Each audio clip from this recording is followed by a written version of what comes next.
ओं श्री माता शरणं मम। ओं श्री अरविंद शरणं मम। समस्त को प्रणाम, सुस्वागतम। आज संध्यार आम आज आलोचना करिबा कोलाहल ठारू दूरे रुह, नॉइज।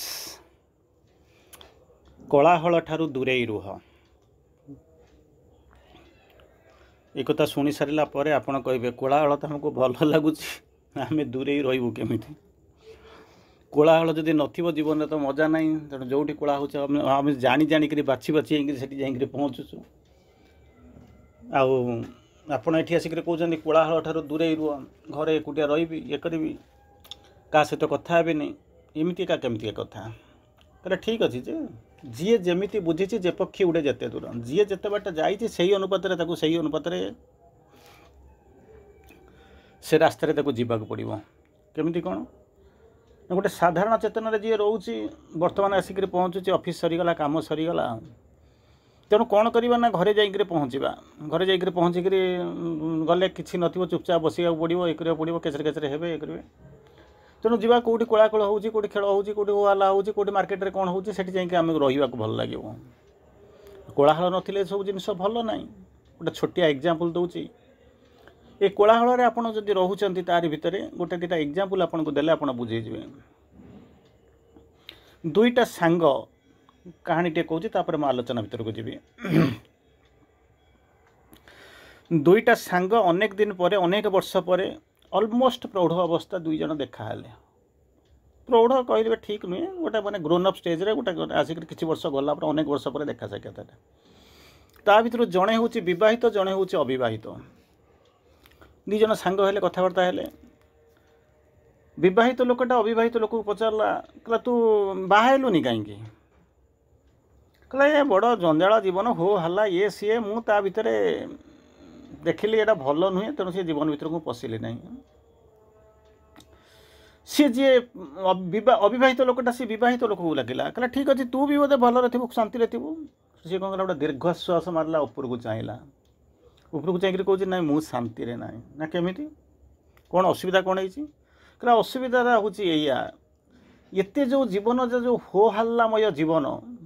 चिल्ला जो जीवन चलती नॉइजी क्लमजी, यही भाया जीवन भितर मुझे रही रही रही तार तीन टा पिला। कहला से संसार भितर रही रही रही रही मुझे चेष्टा करी बाहरी पारूनी, बड़ दुर्विषह जीवन। भावुली न बाहर बर होता कि बाहर चली। कहला हो ठीक अच्छे, दी जनकर कहानी सरीगला। विवाहित होता लोकटे अविवाहित लोक को कह दिने डाकिला, कहला आस आम घरे डिनर करूँ। डिनर माने best mill of the day, जहाँ आसबू खाई जीवु। सी आसिक पहुँचला, जो से घर को आसिक पहुँचला, अविवाहित लोक जो विवाहित लोकर घरे आसिक पहुँची देखुचे तीन टा पिला पूरा माने मस्त मुल्ला, चित्कार कोलाहल हो हल्ला होती। बाप बिचरा से जो विवाहित लोक बुझे बुझे कंट्रोल करें। यार भितर आगमन हो हिरो आसिक पहुँचुंट, अविवाहित लोकटी आसिक पहुँचुंट। सी सब दृश्य देखले कि ना, मेडिटेशन को गले, दुई जन ध्यान कर सारा खाइबा को गले। खाइबा को आसी सारा जो अविवाहित लोक को विवाहित लोकटी जो विदाय दूसरी से कहूँ भाई सॉरी जहाँ हूँ तो मुझे प्रथम कही जीवन हूँ कोलाहलमय जंजालमय। तू आसला बेलू कि दृश्य देखिलु मुझे चेष्टा करी बंद कर पारि ना। जदि किसी भूल हो किसी भितर को नबू ना मत क्षमा करदेबू। ये समय अविवाहित लोकटी कहूँ आलुओ तार कि मनोहर अंधकार ताठू भल। कहला से जो कोलाहल ते कोलाहल भाया लगुच, किंतु मत अनेक जुग पर अनेक जन्म पर मत जमी शांतिपूर्ण लगुला, पीसफुल मत लगुला, बहुत शांति आनंद दूला।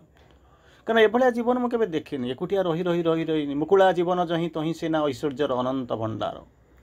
विजनता कहीं तो बेश मोहन जेबे से मोहिलु तो मुनि नयन। रही तारि भितर मुझे रही निर्जनता भितर रही एकुटिया रही।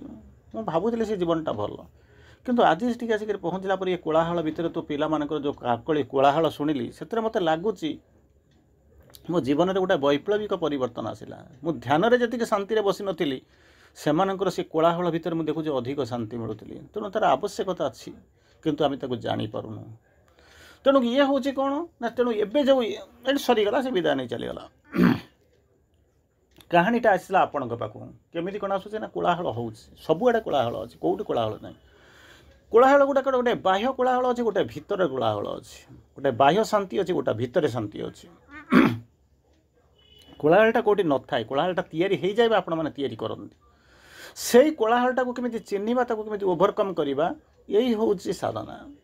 यही ହେଉଛି ସାଧନା ଯାହାକୁ ଆମେ କ'ଣ କରିବା ଠିକ୍ ଭାବରେ ବୁଝିବାକୁ ଯିବା ଆହୁରି ଟିକେ ଅଲଗା ପ୍ରକାର ଯଦି ମୁଁ ଆପଣଙ୍କୁ କହିବି ଆପଣମାନେ ବୁଝିବେ କହିଲେ କ'ଣ କ'ଣ କରିବାକୁ ପଡ଼ିବ ନା କାହାଣୀଟି ହେଉଛି ଏମିତିକା ଯେତେବେଳେ ସମୁଦ୍ର କୂଳରେ ଆପଣ ଠିଆ ହେଇଥିବେ ସମୁଦ୍ର କୂଳରେ ଠିଆ ହେଇଥିବେ କ'ଣ ହେଇଥିବ ନା ସେ ଯେଉଁ ସମୁଦ୍ର କୂଳ ପାଖାପାଖିଟା କ'ଣ କରୁଥିବ ନା ଗୋଳିଆ ଦେଖାଯାଉଥିବ ଲହରୀ ଦେଖାଯାଉଥିବ କୋଳାହଳ ଶୁଭୁଥିବ ଶବ୍ଦ ଶୁଭୁଥିବ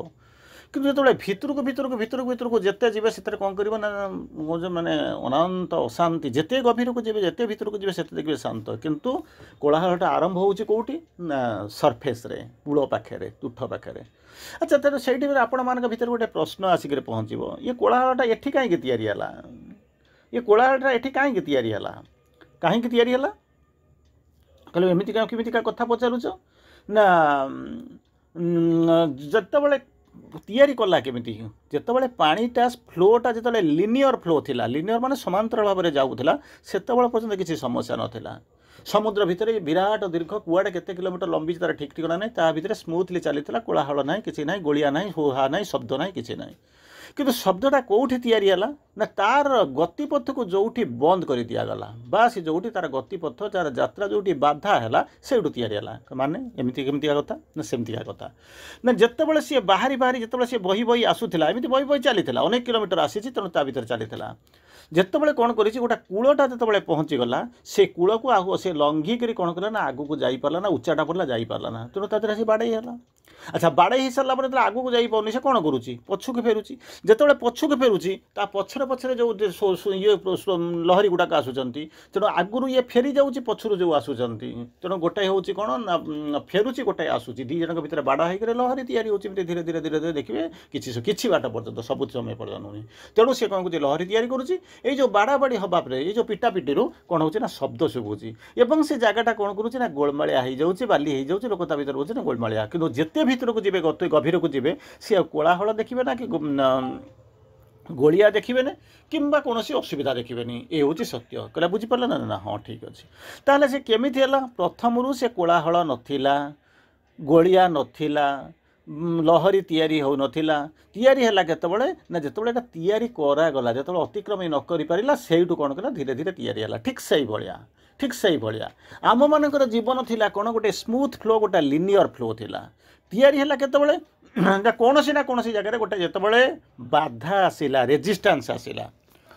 ତେଣୁ କ'ଣ କଲା ନା ବାଧା ଆସିଲା ଯେତେବେଳେ ରେଜିଷ୍ଟାନ୍ସ ଆସିଲା ସେଇଠୁ କ'ଣ କଲା ନା କୋଳାହଳଟା ତିଆରି ହେଲା ନଏଜିଟା ତିଆରି ହେଲା ତେଣୁ ଆପଣମାନଙ୍କର ଯେତେବେଳେ ତ ସମସ୍ତଙ୍କ ପାଇଁ ହେଇଛି ଏଇଟା ଆମ ପାଖରେ ନାହିଁ ତେଣୁ ଆପଣ ଯେତେବେଳେ ସମସ୍ତେ ଯାଉଛନ୍ତି କୋଳାହଳ ଦେଖୁଛନ୍ତି ତା ଭିତରେ ହୋହାଲା କରୁଛନ୍ତି ଗାଧଉଛନ୍ତି ସେଲ୍ଫି ନେଉଛନ୍ତି ଡିଆ ମାରୁଛନ୍ତି ସମସ୍ତଙ୍କ ପାଇଁ ହେଉଛି କିନ୍ତୁ ତାରି ଭିତରେ ମଧ୍ୟ କ'ଣ କରୁଛନ୍ତି ଯେଉଁମାନେ ରହିଛନ୍ତି ସେ ବାହାରେ ଯେଉଁ ଚେତନା ଅଛନ୍ତି ସେ ଯେଉଁଭଳିଆ ଦେଖୁଛନ୍ତି ଠିକ୍ ସେଇଭଳିଆ ଦେଖୁଛନ୍ତି କିନ୍ତୁ ଆପଣମାନେ ଯେଉଁ ସାଧୁ ସନ୍ଥମାନେ ଅଛନ୍ତି ସେଇ ସମୁଦ୍ର କୂଳରେ ବସିଛନ୍ତି ସେଠି ମଧ୍ୟ କୂଳ ଲହରୀ ଆସୁଛି ଗୋଳିଆ ହେଉଛି ପାଣି ମଧ୍ୟ ଗୋଳିଆ ହେଉଛି ଶବ୍ଦ ହେଉଛି ଚିତ୍କାର ହେଉଛି କିନ୍ତୁ ସେମାନେ କ'ଣ କରୁଛନ୍ତି ନା ତାକୁ ଦେଖି ଦେଖିକି ଅନୁଭବ କରୁଛନ୍ତି ସେ ଯେଉଁ ବିଶାଳତାକୁ ଏ ଯେଉଁ ବିସ୍ତୀର୍ଣ୍ଣତାକୁ ସେମାନେ କ'ଣ କରୁଛନ୍ତି ତାକୁ କ'ଣ କରୁଛନ୍ତି ନା ସେମାନେ କ'ଣ କରୁଛନ୍ତି ନା ଉପଲବ୍ଧି କରୁଛନ୍ତି ଏବଂ ତାକୁ କ'ଣ କରୁଛନ୍ତି ନା ଅନୁଭବ କରୁଛନ୍ତି ତାଙ୍କୁ କିଛି ଫରକ ପଡ଼ୁନି କହିବା ବାହୁଲ୍ୟ ଏ ଯେଉଁ ଗୋଳିଆ ଆସୁଛି ଏ ଯେଉଁ କୋଳାହଳ ଆସୁଛି ଏ ଯେଉଁ ଲହରୀ ତିଆରି ହେଉଛି ଏଇଟା ସମସ୍ତଙ୍କ ପାଇଁ ସମାନ ଏଇଭଳିଆ ପ୍ରୋସେସ୍ରେ ତିଆରି ହେଇଛି ପ୍ରଥମରୁ ନଥିଲା ଏଇଭଳିଆ ତିଆରି ହେଲା ତିଆରି ହେଇସାରିଲା ପରେ ତାକୁ ତ ଆପଣ କେମିତି ସାମ୍ନା କରୁଛନ୍ତି କେମିତି ତା ଭିତରେ ରହିକରି କେମିତି କ'ଣ ନିଜକୁ ସଜାଡ଼ୁଛନ୍ତି ଏବଂ ଆଗକୁ ଯାଉଛନ୍ତି ତାହା ହିଁ ହେଉଛି ଆପଣଙ୍କର ସାଧନାର ମାର୍ଗ ସାଧନାର କଥା ଏବଂ ତାହା ହେଉଛି ଆପଣଙ୍କର ସାଧନାର ଯାହା କହୁଛି ପଜିଟିଭିଟି ଯେଉଁ ସାଧନାର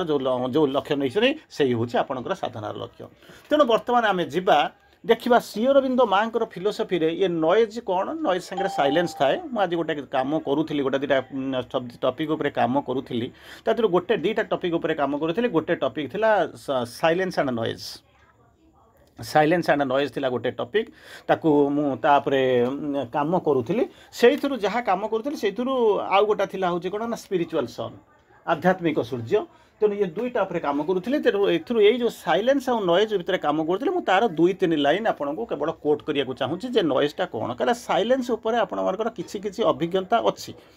ପଢ଼ିଛନ୍ତି ଜୀବନରେ ପ୍ରୟୋଗ କରିଛନ୍ତି କେଉଁଠୁ ଶୁଣିଛନ୍ତି ନହେଲେ କେଉଁଠି ଯାଇକରି ଆଲୋଚନା କରିଛନ୍ତି ନହେଲେ ସାଇଲେନ୍ସ ଉପରେ କିଛି କିଛି ଆପଣଙ୍କର ଅନୁଭୂତି ଅଭିଜ୍ଞତା ଅଛି ମୁଁ ବି ମଧ୍ୟ ଏଠି ଆମେ ଏ ଗ୍ରୁପ୍ରେ ମଧ୍ୟ ଅନେକ ଥର ଆମେ ସାଇଲେନ୍ସ ଉପରେ ଆଲୋଚନା କରିଥିବା ବା ବାହାରେ ଆଲୋଚନା କରିଥିବା କିନ୍ତୁ ଏବେ ଆମେ ଶୁଣିବା ତାର ଓଲ୍ଟାଟା କ'ଣଟା ଆମେ ଯେଉଁଟା ନଏଜ୍ ବୋଲିକିରି କହୁଛନ୍ତି ସେଇ ନଏଜ୍ ଉପରେ ଆମେ କିଛି ଆଲୋଚନା କରିବା ଯେଉଁଟାର କ'ଣ କ୍ୟାରେକ୍ଟରିଷ୍ଟିକ୍ ତାକୁ କେମିତି ଓଭରକମ୍ କରିବେ ନଏଜ୍ ଭିତରେ କେମିତି ସାଧନା କରିବେ ଏଇ ହେଉଛି ଜିନିଷ ତାକୁ କାରଣ ନିଶ୍ଚୟ ଭାବରେ ଜାଣିବା ଦରକାର ଆଉ ଗୋଟେ ସମୟ ଆସିକରି ପହଞ୍ଚିବ ଯେଉଁଥିରେ କି ନଏଜ୍ ଆପଣଙ୍କୁ କିଛି ଫରକ ପଡ଼ିବନି ଯେମିତି କିଛି ସମୟ ପୂର୍ବରୁ ଆପଣଙ୍କୁ ଏକ୍ଜାମ୍ପଲ୍ ଦେଲି ହୋ ହାଲ୍ଲା ହେଉଛି ନଏଜ୍ ହେଉଛି ଲୋକ ସେଲ୍ଫି ନେଉଛନ୍ତି ଗାଧଉଛନ୍ତି ଡିଆ ମାରୁଛନ୍ତି ଲହରୀ ଭାଙ୍ଗୁଛି ଯେମିତି କହନ୍ତିନି ସମୁଦ୍ର ଲହରୀ ଯେମିତି କହନ୍ତି ଦୂରରେ ଜଣେ ଲୋକ ଠିଆ ହେଇଥିବ ସମୁଦ୍ର ଲହରୀ ଚାହୁଁଥିବ ଆପଣଙ୍କୁ ଯାଇକରି ଛୁଇଁବା ପାଇଁ ସେ ପାଣି ଯେମିତି ଛୁଇଁବାକୁ ଚାହୁଁଥିବ ତେଣୁ ସେ କହୁଥିବ ଧୀରେ ଧୀରେ ଧୀରେ ଧୀରେ ଆପଣଙ୍କ ପାଖକୁ ସେ ସାରି ହେଇକି ଯାଉଥିବ କିନ୍ତୁ ସେଇଠି ମଧ୍ୟ ଆପଣ ଦେଖିବେ ଅନୁଭବ କରିବେ ଆପଣଙ୍କର ଅନୁଭୂତି ଆସିବ କ'ଣ ନା ଇଏ ଯେଉଁ ନଏଜ୍ ଗୁଡ଼ାକ ତାରି ଭିତରେ ରହିକରି ମଧ୍ୟ ମୁନି ଋଷିମାନେ କ'ଣ କହୁଛନ୍ତି ପ୍ରଚଣ୍ଡ ସାଧନା କରୁଛନ୍ତି ସେଇ ଯେଉଁ କୋଳାହଳ ଭିତରେ ଲୋକ ରହିପାରୁନାହାନ୍ତି ଘରକୁ ଛାଡ଼ି ଦେଇ ଚାଲି ଯାଉଛନ୍ତି ସେଇ କୋଳାହଳ ଭିତରେ ମଧ୍ୟ ବସି ଟ୍ରେନ୍ ଚାଲୁଛି ତାରି ପାଖରେ ବସିକି ଲୋକ ମଧ୍ୟ ସାଧନା କରୁଛନ୍ତି ଡିପେଣ୍ଡ କରୁଛି ନିର୍ଭର କରୁଛି ଆପଣଙ୍କର ସାଧନାର ଗଭୀରତା କେତେ ଗାମ୍ଭୀର୍ଯ୍ୟ କେତେ ଆଉ କେତେ ବାଟ ଉଡ଼ି ସାରିଲେଣି ଚେତନାରେ କେଉଁ ଚେତନାରେ ରହୁଛନ୍ତି ସେଇ ଅନୁପାତ ନିର୍ଭର କରୁଛି ତେଣୁ ଯେତେବେଳେ ଆମେ ଆଲୋଚନା ଭିତରକୁ ଆମେ ଯାଉଛନ୍ତି ସେତେବେଳେ ଆମେ କ'ଣ ଦେଖୁଛନ୍ତି ନା ଏଇ ଯେଉଁ ନଏଜ୍ଟା କ'ଣ ଆସୁଛନ୍ତି ନଏଜ୍ର କ୍ୟାରେକ୍ଟରିଷ୍ଟିକ୍ ହେଉଛି କ'ଣ ପ୍ରଥମେ ହେଉଛି କ'ଣ ଡିଷ୍ଟିଂସନ୍ ଆଣ୍ଡ ଡିସରପ୍ସନ୍ ସବୁବେଳେ ଆପଣଙ୍କୁ କ'ଣ କରିବ ନା ଗୋଳମାଳରେ ପକାଇବ ଆପଣଙ୍କୁ ଡିଷ୍ଟର୍ବ କରିବ ତା ଧନ୍ଦା ସେଇଆ କେମିତି ଆପଣ ଯେମିତି କହିବେ କେମିତି ନା ଏମିତିକା ମାନେ ସାଧୁମାନେ ବସିକରି ତପସ୍ୟା କରୁଛନ୍ତି ଚିନ୍ତା କରି ଦେଖୁନାହାନ୍ତି ସାଧୁମାନେ ବସିକରି ତପସ୍ୟା କରୁଛନ୍ତି ସାଧନା କରୁଛନ୍ତି ଶହ ଶହ ବର୍ଷ ବସିକି ସାଧନା କରୁଛନ୍ତି ଉପରର ଦେବତାମାନେ ପର୍ଟିକୁଲାରଲି ଯାହା କୁହାଯାଏ ଇନ୍ଦ୍ର ବୋଲିକରି କହୁଛନ୍ତି ଦେବତାମାନଙ୍କର ରାଜା ଯିଏ ରହୁଛନ୍ତି ଦେବରାଜ ଇନ୍ଦ୍ର ଯିଏ ସିଏ ସେଠୁ ଭାବନ୍ତି ତାଙ୍କ ଭିତରେ ଗୋଟେ ଆସେ କ'ଣ ନା ଇଏ ଯଦି ପ୍ରକୃତରେ ଏଇ ରେଟ୍ରେ ଯଦି ସାଧନା କରିବା ଆରମ୍ଭ କରିବ ତାହେଲେ କ'ଣ କରିବ ନା ମୋର ଯେଉଁ ଇନ୍ଦ୍ରପଦ ଅଛି ତାକୁ ହୁଏତ ସେ ଛଡ଼େଇ ନେଇଯିବ ତେଣୁ ସେ କ'ଣ କରିବେ ନା ଡିଷ୍ଟର୍ବ କରିବାକୁ ଆସିବେ ବିଭିନ୍ନ ପ୍ରକାର ମେଥଡ଼ ଆପ୍ଲାଏ କରିବେ ଇଭେନ୍ ଯଦି ରମ୍ଭା ମେନକା ଉର୍ବଶୀକୁ ପଠାନ୍ତି ଆପଣମାନେ ଏସବୁ ଜିନିଷ ଜାଣନ୍ତି ଜୀବନରେ ମଧ୍ୟ କିଛି କିଛି ଅଭିଜ୍ଞତା ଅଛି ଗପ ମଧ୍ୟ ଅଛି ତେଣୁ ବର୍ତ୍ତମାନ ଜିନିଷ କହୁଛନ୍ତି ଏଇ ଯେଉଁ ନଏଜ୍ ଏ ଯେଉଁ କୋଳାହଳ ଆପଣମାନଙ୍କୁ ଡିଷ୍ଟର୍ବ କରିବା ପାଇଁ ଆଉ କ'ଣ କରିବା ପାଇଁ ନା ଭିନ୍ନ କରିବା ପାଇଁ ଡିସରପ୍ସନ୍ କରିବା ପାଇଁ ଆପଣଙ୍କୁ ଡିଷ୍ଟର୍ବ କରିବା ପାଇଁ ଇଏ ଜିନିଷଟା ଆପଣଙ୍କ ପାଇଁ ଯେମିତି ତିଆରି ହେଇକରି ଆସିଛି ତିଆରି ହେଇକି ରହିଛି ଆପଣ ଯାଇକରି ପହଞ୍ଚୁଛନ୍ତି ତାକୁ ଯଦି ଆପଣଙ୍କୁ ଡିଷ୍ଟର୍ବ କରିବାକୁ ଆସିଛନ୍ତି ଆପଣ ସେଇ ଡିଷ୍ଟର୍ବାନ୍ସ ଭିତରୁ କେମିତି ମୁକ୍ତି ପାଇବେ କେମିତି କ'ଣ ମୁକ୍ତି ପାଇବେ ନୀରବ ହେଇକି ରହିବେ ନହେଲେ ସେ ଚେତନାର ଊର୍ଦ୍ଧ୍ୱକୁ ଯିବେ ସେଥିପାଇଁ ତାକୁ ଶ୍ରୀ ଅରବିନ୍ଦ ମାଙ୍କ ଦର୍ଶନ ଭିତରକୁ ଆପଣ ଯଦି ଯିବେ ସେଥିରେ ଗୋଟାଏ ଜିନିଷ ଥିବ ନଏଜ୍ ବା କୋଳାହଳ ଗୋଳମାଳ ଏସବୁ ଯାହାକୁ ଆମେ ଏପର୍ଯ୍ୟନ୍ତ ଆଲୋଚନା କରୁଛୁ ସିଏ ହେଉଛି କ'ଣ ନା ଦୁଇ ପ୍ରକାର ବୋଲିକରି କହୁଛନ୍ତି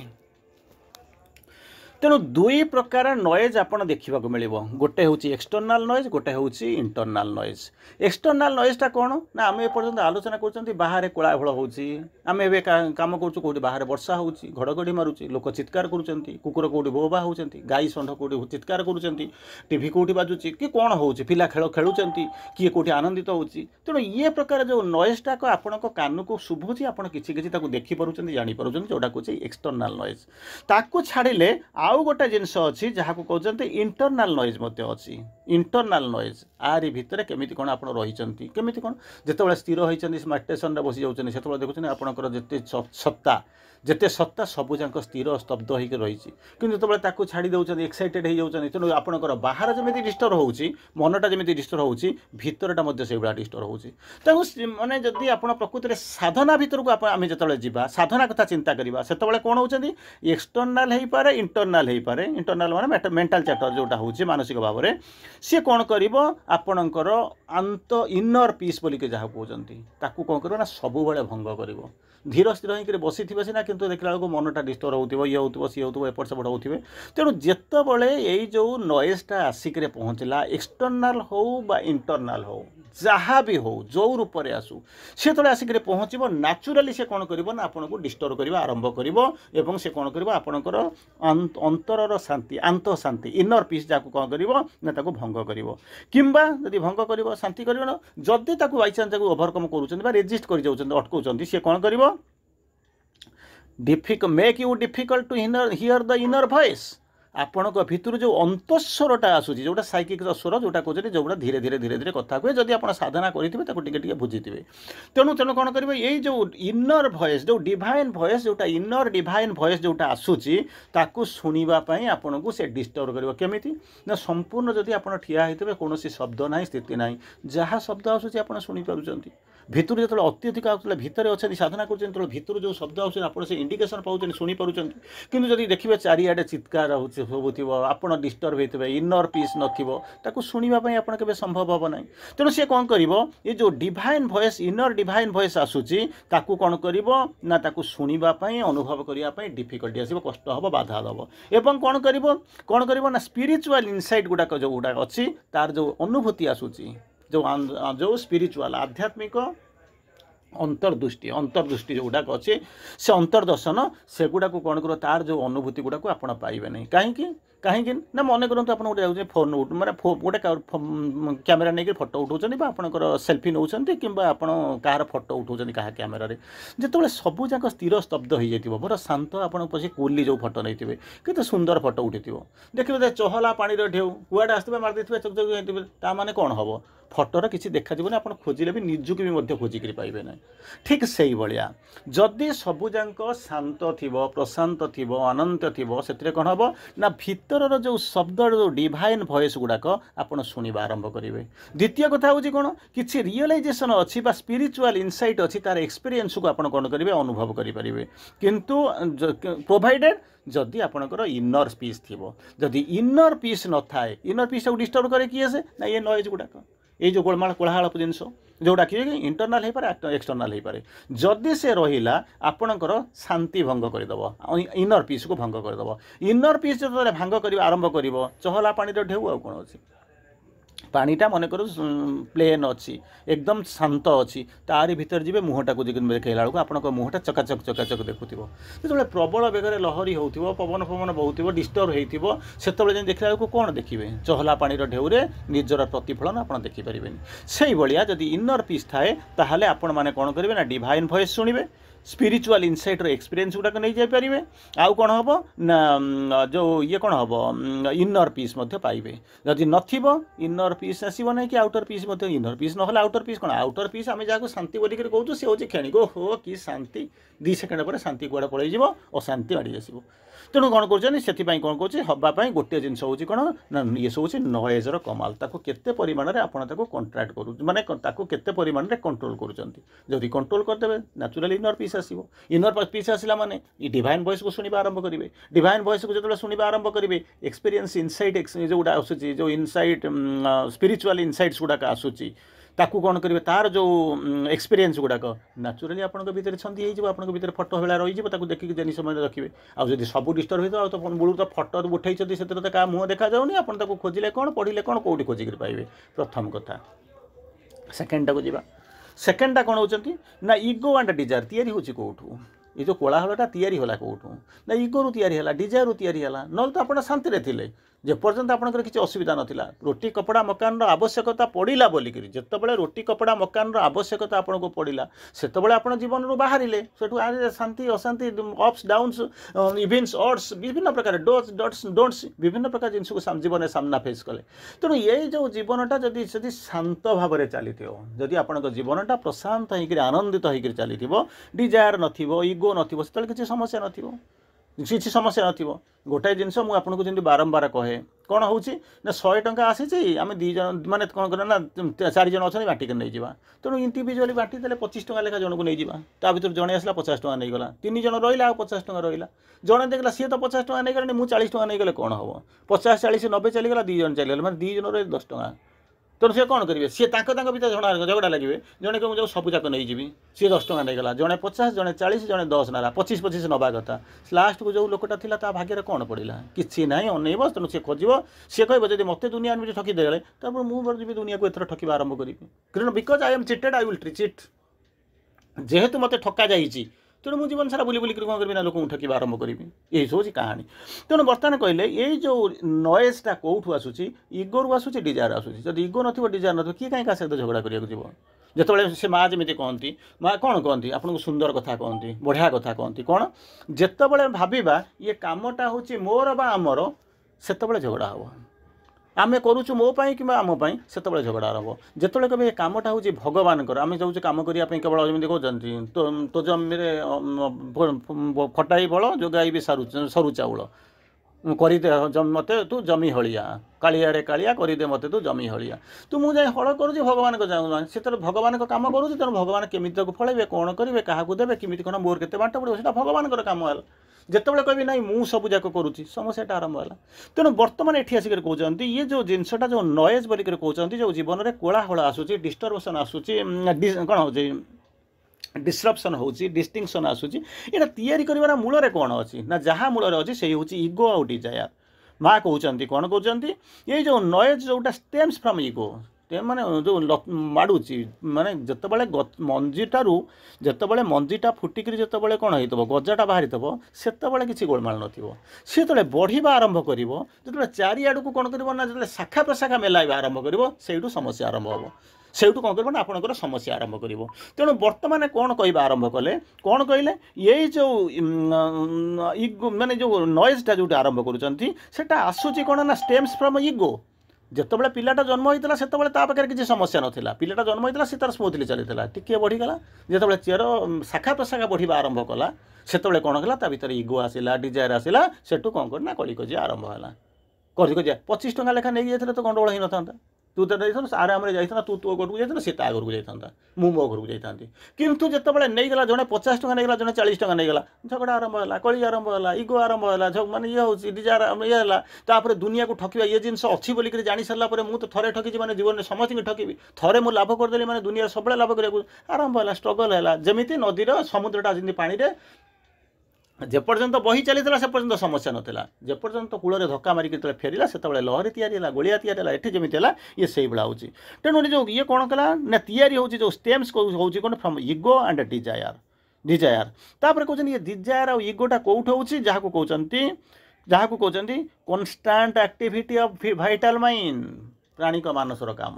ସବୁଯାକ ହେଉଛି ଭାଇଟାଲ ଡିଜାୟାର, ଭାଇଟାଲ ଲଙ୍ଗିଂ, ଏଇଥିରୁ ତିଆରି ହେଲା। କ'ଣ ହେଲା, ମୋର ଲାଭ ହେବ, ମୋର ଡିଜାୟାର ହେବ, ମୁଁ ଗ୍ରିଡ୍ ଆସି ପହଞ୍ଚିଲା, ମୁଁ ଠକିବା ଆରମ୍ଭ କଲା। ଏଇସବୁ ଜିନିଷ ଆସିଲା କେଉଁଠୁ ନା ଭାଇଟାଲ ଆକ୍ଟିଭିଟି, ଭାଇଟାଲ ମାଇଣ୍ଡରୁ ଆସିକରି ପହଞ୍ଚିଲା, ଯେଉଁଟାକୁ କ'ଣ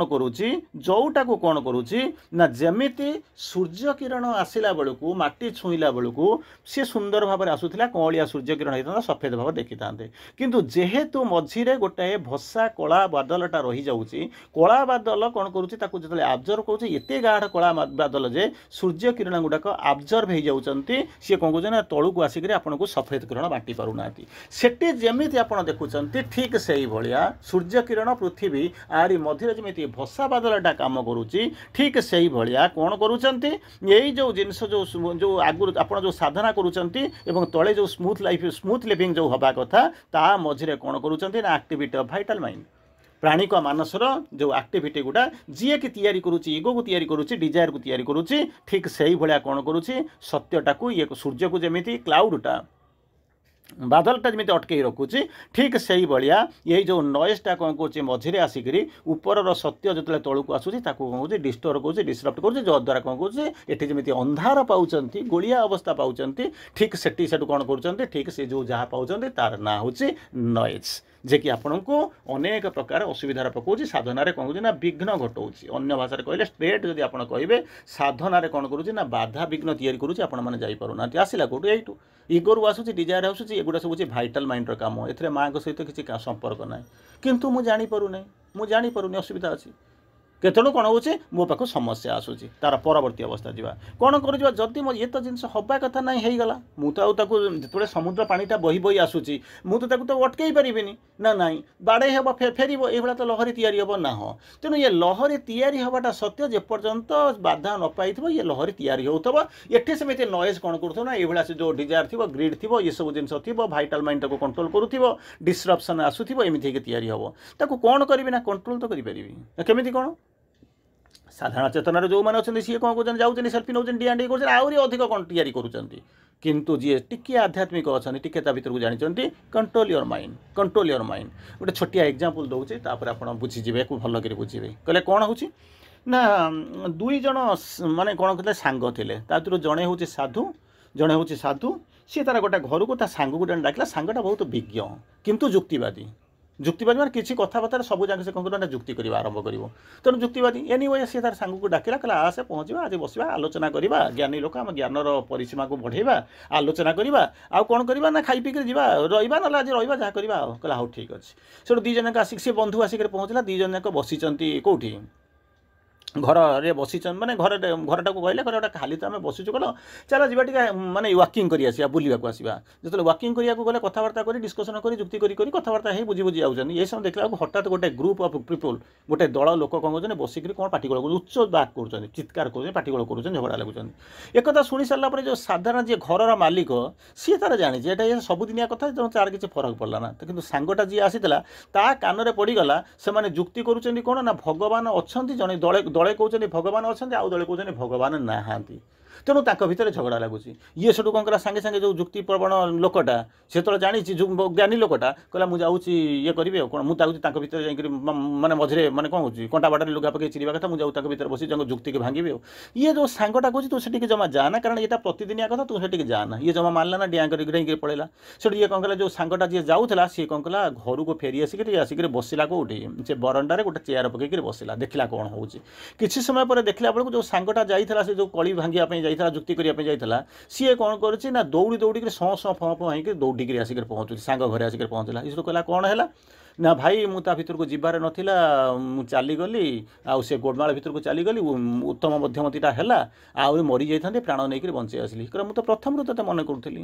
କାଦୁଅରେ ପଶିବୁ କାହିଁକି, ଗୋଡ଼ ଧୋଇବା କାହିଁକି, କହିବୁ କାହିଁକି। ଇଏ ସବୁ ଜୀବନର ଏକ୍ସପିରିଏନ୍ସ ଥିଲା, ମୁଁ ତାକୁ ଆଗରୁ ଜାଣିଛି। ତେଣୁ ତୋତେ ମୁଁ ବାରମ୍ବାର ମନା କରୁଛି ସେ କଳି ଭିତରକୁ, ସେ କନ୍ଦଳ ଭିତରକୁ ତୁ ଯାଆନା। କଳିଟା ହେବ, ବାହାରେ ଏନଭାଇରନମେଣ୍ଟ ଭିତରେ ଅଛନ୍ତି, ସିଏ ତାଙ୍କର ଧନ୍ଦା ହେଉଛି କଳି କରିବା। କୁଛ ତ ଲୋକ କହେंगे लोगों का काम है कहना छोड़ो ବେକାरों की बात। ଲୋକଙ୍କର କାମ ଧନ୍ଦା ସିଏ ତାଙ୍କର କହିବେ, କଥାବାର୍ତ୍ତା କରିବେ, ତା କଥା ଛାଡ଼ନ୍ତୁ। କିନ୍ତୁ ସମସ୍ୟାଟା ହେଉଛି ତୁ ତାକୁ କେମିତି ରେଜିଷ୍ଟ କରିବୁ। ତୋର ସେଠିକି ଯିବାର କଥା ନଥିଲା, ଯାଇଛୁ ଏକ୍ସପିରିଏନ୍ସ ନେଇଗଲୁ, ଅନେକ ଆହୁରି କିଛି ବଡ଼ କିଛି ଏକ୍ସପିରିଏନ୍ସ ହେବା କଥା, ବରଂ ଛୋଟରେ କମ୍ ହେଇଗଲା, କିଛି ଏକ୍ସପିରିଏନ୍ସ ନେଇଗଲୁ, ଯାହା ହଉ ଆଉ ଯିବୁ ନାହିଁ କାହାର ମଝିରେ କଣ୍ଟା ବାଟରେ ଲୁଗା ପକାଇ କ'ଣ ହଉ ନା ଚିରିବୁ ନାହିଁ। ତେଣୁ ମା ଶ୍ରୀ ଅରବିନ୍ଦ କହୁଛନ୍ତି ଇଏ ତ ତିଆରି ହେଇଯାଇଛି, ଇଏ ତିଆରି ହେଇଯାଇଛି। ତେଣୁ ତିଆରି ହେଇଗଲେ କ'ଣ ନା କେମିତି କଣ୍ଟ୍ରୋଲ କରିବି। ଲୋକ ଅଛନ୍ତି, ବାହାରେ ଅଛନ୍ତି, ଲୋକ ଅଛନ୍ତି, ଯୁକ୍ତିବାଦୀ ଅଛନ୍ତି, ମାଡ଼ଗୋଳ ଲାଗିବେ, ଝଗଡ଼ା କରିବେ, କୋଳାହଳ କରିବେ, ଗୋ ଅଫ୍ ଲାଇଫ୍ ସବୁଦିନ ଚାଲିଛି। କିନ୍ତୁ ତୁମେ ଯେତେବେଳେ ସାଧନା କରୁଛ, ଆ ଭିତରେ ଯାଉଛ, ହାଉ ଟୁ କଣ୍ଟ୍ରୋଲ ଇଟ୍, କ'ଣ କରିବ ନା ମୁଖ୍ୟ କଥା ହେଉଛି କ'ଣ ନା ବାକ୍ ସଂଯମ। ଯେତେ ପାରୁଛ କମ୍ କଥା କହିବ, ବାକ୍ ସଂଯମ। ଆବଶ୍ୟକ ନ ପଡ଼ିଲେ କଥା କହିବନି, ଶୁଣିବ କିଛି ନାହିଁ, କିନ୍ତୁ ପୁରା ନିର୍ବାକ ହେଇଯିବନି, ମୌନ ହେଇଯିବ ନାହିଁ। ଯେତିକି ଆବଶ୍ୟକ ପଡ଼ିବ ମାନେ କ'ଣ ହେଉଛି ନା ସେତିକି କହିବ, ଯେତିକି ଆବଶ୍ୟକ ସେତିକି କହିବ, ବାକ୍ ସଂଯମ। ଆଉ କ'ଣ କରିବ ନା ମେଣ୍ଟାଲ ଅଷ୍ଟେରିଟି। ମେଣ୍ଟାଲ ଅଷ୍ଟେରିଟି ବର୍ତ୍ତମାନ ମୋତେ କୁହାଯାଇଛି କାହିଁକି କହିବି ନା, ବାପା ଅଛନ୍ତି ଡରିକିରି କହିବି ନାହିଁ, କି ସ୍ୱାମୀ ଅଛନ୍ତି କି ମୁଁ ତାକୁ ଡାକି ଡରି କରିବିନି, ସିଏ ଚାଲିଗଲା ପରେ ପୁଣି ବାଚାଳ ହେଇଯିବି, କହିଲେ ନାହିଁ। ମେଣ୍ଟାଲ ଅଷ୍ଟେରିଟି ଗୋଟେ ଦୃଢ଼ତା ଥିବ, ଆଜି ଯାହା କହୁଛ ତାକୁ ଷ୍ଟିକ୍ କରିବ ଏବଂ ଜୀବନ ସାରା ଷ୍ଟିକ୍ କରିବ, ମେଣ୍ଟାଲ ଅଷ୍ଟେରିଟି। ଆଉ କ'ଣ କରିବ, ଯାହା କହନ୍ତି ରିଡ୍ୟୁସ୍ ଅନନେସେସାରୀ ନଏଜ୍। ଯଦି ଆବଶ୍ୟକତା ନାହିଁ ତା ପାଖକୁ ଯାଅନି। ନଏଜ୍ ତ ଚାରିଆଡ଼େ ଅଛି, କେଉଁଠି ନାହିଁ। ସମୁଦ୍ର କଥା ଯେମିତି କହୁଛି ସେମିତି ପବନ ବହିବ, ଝଡ଼ ହେବ, ଯେଉଁ ପତ୍ର ଗୁଡ଼ା ଶାନ୍ତ ଅଛନ୍ତି ସେମାନେ କ'ଣ ଝୁଲିବା ଆରମ୍ଭ କରିବେ। କିଛି ନଥିବ ଆପଣ ଯାଇକରି ଘରେ ପହଞ୍ଚିବା ଆରମ୍ଭ କରିବେ, ହଠାତ୍ ଗୁଡ଼ା କ'ଣ ଥିବ କୁକୁର ଭୁକିବା ଆରମ୍ଭ କରିବେ, ଆପଣ ଡିଷ୍ଟର୍ବ ହେବେ, ଦୌଡ଼ିବା ଆରମ୍ଭ କରିବେ, କାରଣ ଯାହା ହେଉନା କାହିଁକି। ତେଣୁ କହୁଛନ୍ତି ଅନନେସେସାରୀ ନଏଜ୍ ଗୁଡ଼ାକ ଯେଉଁଗୁଡ଼ା ଅଛି ତାହା ଭିତରକୁ ଜମା ପଶିବାକୁ ଚେଷ୍ଟା କର ନାହିଁ, କାରଣ ତୁମ ଲକ୍ଷ୍ୟ ନୁହେଁ, ତୁମର ଉଦ୍ଦେଶ୍ୟ ନୁହେଁ ତୁମେ ଯାଇକରି କାହାକୁ ଏଇସବୁ ଜିନିଷ କରିବା ପାଇଁ। ତୁମେ ଯେଉଁଥିପାଇଁ ଆସିଛ ସେଇ କାମ କରିବ, ସେଥିପାଇଁ ତୁମକୁ କେଉଁଟା ଯେଉଁ ଇନର ପିସ୍ ହେଉଛି ତାକୁ କେମିତି ତିଆରି କରିବ, ଭିତରକୁ ଯିବ, ସେଇ କଥା ଚିନ୍ତା କର। ଆଉ ଗୋଟା କ'ଣ କରିବ, ପ୍ରମୋଟ ଇନର ସାଇଲେନ୍ସ। ଦିନକୁ ଦିନ କେମିତି ଇନର ସାଇଲେନ୍ସଟାକୁ ବଢ଼େଇବ, ସେଇ ଜିନିଷଟାକୁ ଚିନ୍ତା କରିବା ଦରକାର। କିନ୍ତୁ ମନେ ରଖିଥିବ ଏଟା ଗୋଟାଏ ଏଇ ଯେଉଁ କ'ଣ ହେଉଛନ୍ତି ଯେଉଁ ମାନେ ଇନର ସାଇଲେନ୍ସ ମାନେ ଇନର୍ସିଆ ନୁହଁ। ଇନର ସାଇଲେନ୍ସ ମାନେ ଇନର୍ସିଆ ପୁରା ବସିଯିବି, କିଛି କରିବା ହେବ ନାହିଁ। ଯାହା ହେଉଛି କ'ଣ, ଯାହା ହେଉଛି ପାୱାରଫୁଲ୍ ଷ୍ଟେଟ୍, ଯିଏକି ଆପଣ କ'ଣ କରିବ, ସପୋର୍ଟ କରିବ, ଆଉ ତୁମ କାମକୁ କ'ଣ କରିବ, ଯାହାକୁ କହନ୍ତି ଏନହାନ୍ସ କରିବ, ବଢ଼େଇବାରେ ସାହାଯ୍ୟ କରିବ। ଏନିୱେ ସମୟ ଠକ୍ ଠକ୍ କରିବା ଆରମ୍ଭ କଲାଣି। ତେଣୁ ଅନ୍ତତଃ ସାଧନା ମାନେ ଯେତେବେଳେ କରୁଛନ୍ତି, ସାଧନା ପଥରେ ଅଛନ୍ତି, ବି କେୟାରଫୁଲ୍। ସବୁବେଳେ ଯେତେ ଭିଜିଲାଣ୍ଟ ହେବେ, କେୟାରଫୁଲ୍ ହେବେ, ଷ୍ଟେପ୍ ବ୍ୟାକ୍ କରିବେ, ସ୍ପିଚ୍ କଣ୍ଟ୍ରୋଲ କରିବେ, ମାନେ ନିଜ ଭିତରକୁ ଯିବାକୁ ଆରମ୍ଭ କରିବେ। These are the steps, common steps. ତା ମାନେ ଯେ ଆକୁ କଲେ ଇଲିଜିବିଲିଟି ଆସିବ ଯେ ମୁଁ ସାଧନା କରିବା ପାଇଁ। It is not enough. କୁଆଡ଼େ ରାସ୍ତା ପଡ଼ିଛି, ଅଗନା ଅଗ୍ନି ବାଟ, କେତେ ଜନ୍ମ ଲାଗିବ, କେତେ ଯୁଗ ବୋଲି ଲାଗିବ ଠିକ୍ ନାହିଁ। ମୁଁ ଗୋଟାଏ ଲାଇନ୍ରେ 4ଟା ଶବ୍ଦରେ କହିଦେଲି, ଏ ତ ଶେଷ ନୁହେଁ। These are all the required conditions. Vande Mataram. ସମସ୍ତଙ୍କୁ ପ୍ରଣାମ, ଗୁଡ୍ ନାଇଟ୍, କାଲି ଦେଖା ହେବା।